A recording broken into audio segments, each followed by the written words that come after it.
what would the takeaway be for companies and individuals who have seen this in action and seen it work in one case and not work in another case? Right.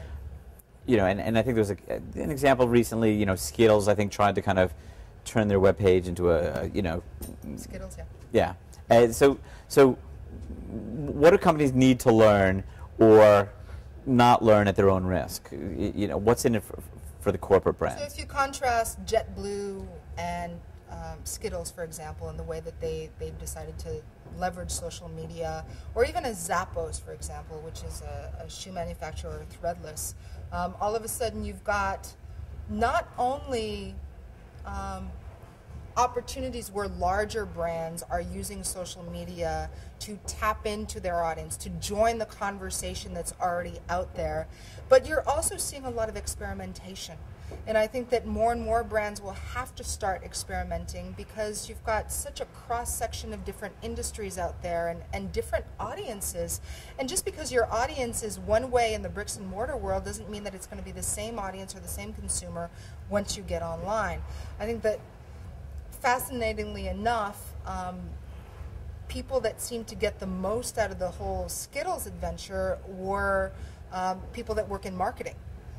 I wonder what kind of response you would get if you just kind of polled people that went onto the Skittles site for the first time, or if you start looking at the Skittles numbers at the counter and how they're selling for people that didn't see the social media example. What kind of impact did it have, if any?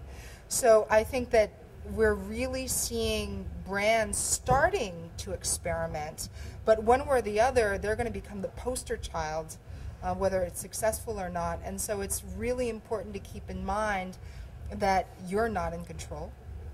And I really suggest that if you are looking to do something that's a little bit off the map, that you really engage your people, i.e. not just your consumers, but your audience, your community, the people that make you who you are, make your brand what it is, and ask them to help you design it, so that you're not imposing anything on anyone and you're really tapping into the strengths that are already out there. And you're not surprising anybody, and it's not just the marketers that are going to be talking about your campaign, but real people that actually care about what you're doing. And this is really, it's a whole shift in mindset, really, for government, for business, for individuals. Yeah. And I guess you either embrace it or you don't. And I think a lot of people are probably scared to let go of that control and say, well, let's give our audience a voice, as opposed to a very controlled focus group, you know, in which they can sit behind a mirror and 6 people can speak their mind, and not the crowd. Yeah, I think that there's a lot of fear out there in general. I don't think that it's just around social medias. I think that if you know anything about the advertising industry, you'd be scared too.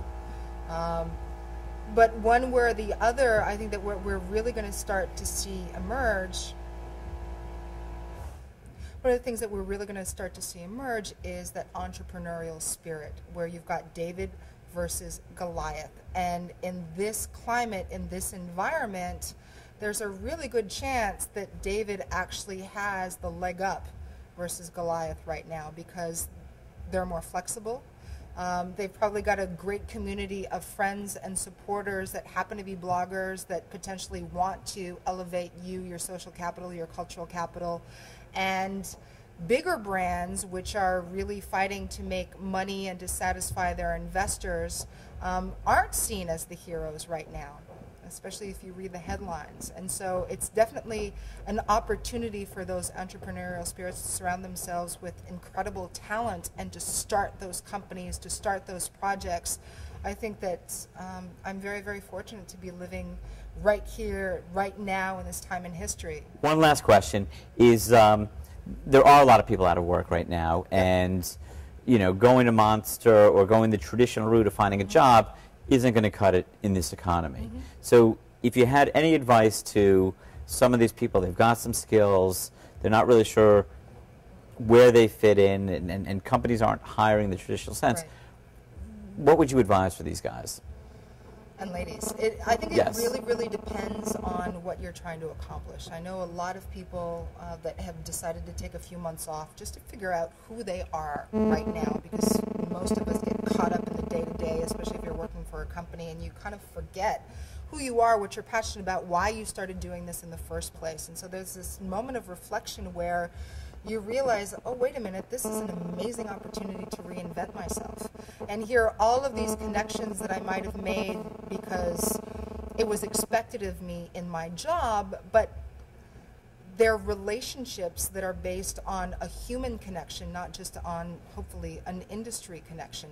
So that when you start reaching out to these people on a human level, and you have invested in adding to their lives, adding to their knowledge base, or whatever your connection with them is, that starts to play in your favor, where they want to help you, where if you've been nice to them, they want to go out of their way and see if their company can offer you a job and whatnot. Honestly, I believe that if the more that markets decline, the more that the value of your relationship increases, right? So if you really are somebody who tried to go out of your way to help people, to teach people things, to introduce them to people that might be able to help them, the more they're going to want to reciprocate. And that's the kind of climate that you're finding online, and you're seeing it more and more as people congregate offline.